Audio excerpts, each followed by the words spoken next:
Are you ready? ఈ సాయంత్రం వేళ మన ప్రసంగం అంశం యేసయ్య ఆశ మనం స్కిల్ కలిగి ఉండాలి. ఈరోజు మన ప్రసంగాంశం యేసయ్య ఆశ మనము స్కిల్ కలిగి ఉండాలి. మన ప్రసంగాంశం యేసయ్య ఆశ మనము స్కిల్ కలిగి ఉండాలి. Proverbs 22nd chapter 29th verse. Proverbs 22nd chapter 29th verse. నాతో పాటు చెప్పండి. Do you see someone skilled in their work? They will serve before kings. They will not serve before officials of low rank. సామెతల గ్రంథం 22వ అధ్యాయం 29. సామెతల గ్రంథం 22వ అధ్యాయం 29వ వాక్యం నాతో పాటు. తన పనిలో నిపుణ్యత గలవానిని చూచితివా?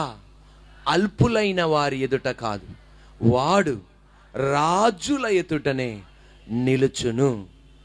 ద పవర్ ఆఫ్, చెప్పండి, ద పవర్ ఆఫ్ 5.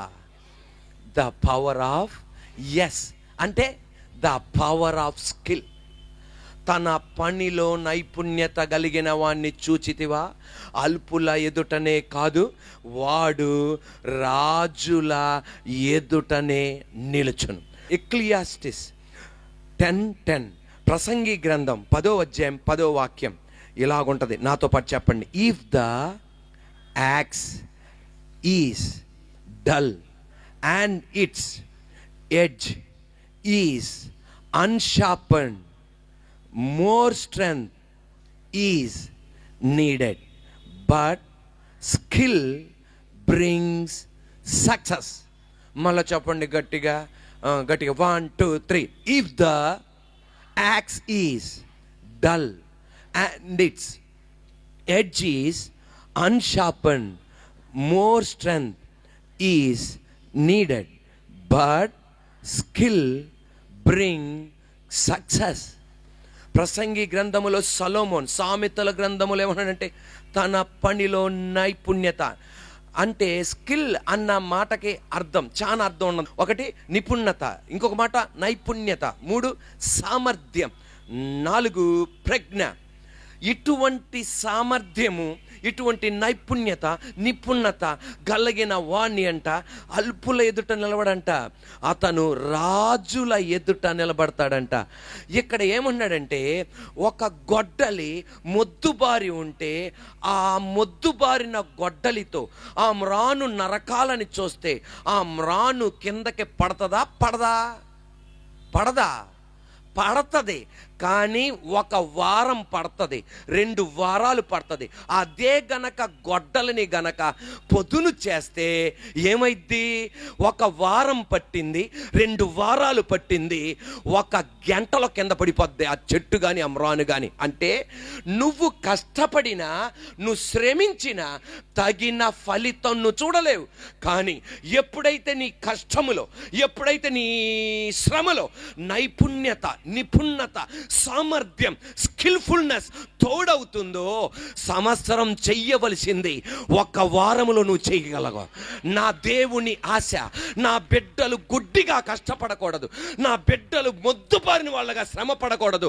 వారిలో స్కిల్ఫుల్నెస్ కలగాలి, వాళ్ళ స్కిల్స్ బయటికి రావాలి, ఆ నిపుణత బయటికి రావాలి, ఆ నైపుణ్యత బయటికి రావాలి. నా దేవుని ఆశ ఒక విషయం గురించి గంటలుగా, సంవత్సరాలుగా కాదు, కొద్దిగా రోజుల్లోనే నువ్వు దాన్ని సాధించాలి.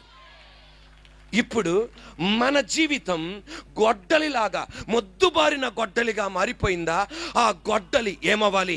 షార్పన్ అవ్వాలి, అంటే పొదునవ్వాలి. అంటే మన జీవితం స్కిల్ఫుల్గా మారాలి. మనం చేసే ఏ పనైనా నైపుణ్యతతో, నిపుణతతో మనం పని చేయాలి. ఈ రోజున నీ జీవితం అనే గొడ్డలి మొద్దుపారిపోయిందా? అది ఏమవ్వాలి? ఈ రాత్రి పొదును చేయబడాలి. అది ఎలా పొదునవుతుంది? సామెతల గ్రంథం 27వ అధ్యాయం 17వ వాక్యం.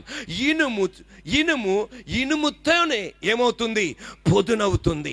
ఇనుము చేత ఇనుము పొదునవుతుంది. అంటే ఒక గొడ్డలి పొదును చేయబడాలంటే మరొక ఇనుము కలిస్తే అది ఏమవుతుంది? పొదునవుతుంది. ఈ రోజున మన జీవితం అనే గొడ్డలి పొదును అవ్వాలంటే నువ్వు మొద్దు అయితే, చదవని మొద్దు అయితే ఇంకొక మొద్దుతో తిరిగితే అలాగే ఉంటావు. నువ్వు సోమరోడువైతే ఇంకొక సోమరోడుతో ఉంటే నువ్వు అలాగే ఉంటావు.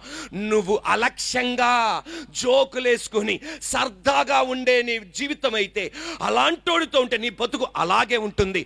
కానీ ఇనుము చేత ఇనుము ఎలా పొదునవుతుందో, ఎలాగ షార్పన్ అవుతుందో, నువ్వు నీ జీవితం అనే గొడ్డలి మొద్దు బారిపోతే నువ్వేం చేయాలి తెలుసా? వాక్యముతో నువ్వు కలవాలి. దేవుని వాక్యముతో నువ్వు కలిగితే నువ్వు స్కిల్ఫుల్నెస్ బయటికి వస్తుంది.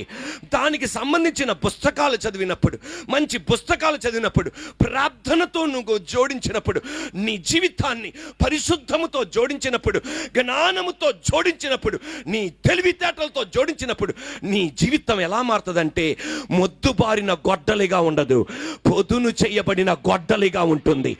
ఎస్, ఈ పొద్దును మొద్దుబారిన గొడ్డలితో వారం పడుతుంది. పొదును చేయబడిన గొడ్డలితో ఒక గంటలో ఆ వృక్షాన్ని కింద పడేయగలం. నా దేవుడు అనేది నీ ఎదుటగా ఉన్నది ఏ పనైనా నువ్వు నైపుణ్యతో చేస్తే అలా నువ్వు తొందరగా చెయ్యగలవు, వేగముగా నువ్వు చెయ్యగలవు, ఒక గొప్ప విజయాన్ని నువ్వు చూడగలవు.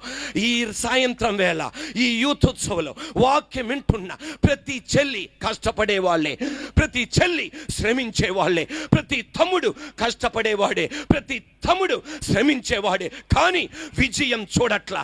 వారాలు పడుతున్నాయి, నెలలు పడుతున్నాయి, సంవత్సరాలు పడుతున్నాయి. ఈ రోజున మన జీవితం అనే ఈ గొడ్డలి స్కిల్ఫుల్నెస్తో చేయనుగాక, నిపుణతతో చేయనుగాక, నైపుణ్యతతో స్కిల్ఫుల్నెస్తో దేవుడు చేయించునుగాక.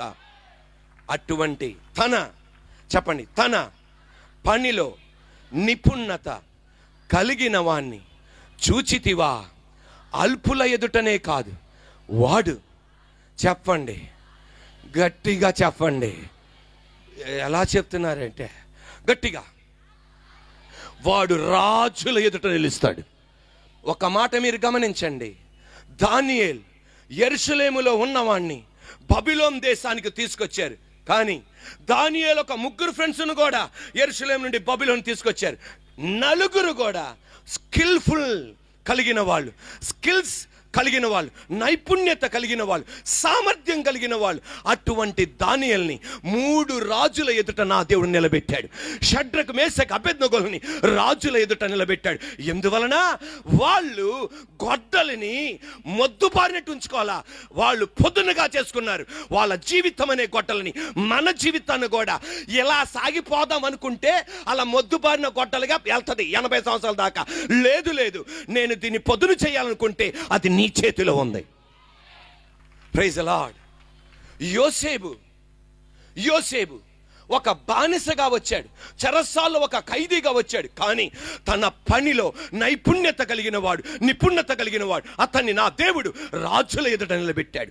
దావీదుని తన పనిలో నిపుణత కలిగిన వాడు, నా దేవుడు అతన్ని రాజుల ఎదుట నిలబెట్టాడు. స్టెఫను తన పనిలో నిపుణత కలిగిన వాడు, రాజుల ఎదుట నిలబెట్టాడు. నెహమ్యా తన పనిలో నిపుణత కలిగిన వాడు, రాజుల ఎదుట నిలబెట్టాడు. నిన్ను నా దేవుడు నిన్నొక మొద్దుబారిన గొడ్డలిగా చూడట్లా, ఒక షార్పన్ చేయబడిన గొడ్డలిగా చూస్తున్నాడు. ఈరోజు ఇక్కడ ఎవరైనా సరే మొద్దుబారిన గొడ్డలిగా ఉన్నారా? కష్టపడుతున్నామన్నయ్యా, శ్రమిస్తున్నామన్నయ్యా, ఏమీ ఫలితం చూడట్లా, చూస్తున్నాం ఎప్పుడో కొన్ని సంవత్సరాల తర్వాత, ఎప్పుడో కొన్ని నెలల తర్వాత. నో, ఈ రోజు నా దేవుడు చెప్పేది, సక్సెస్ నీ ఎదుటగా నేను ఉంచా. నా దేవుడు నీలో ఆ స్కిల్స్ కలుగును గాక.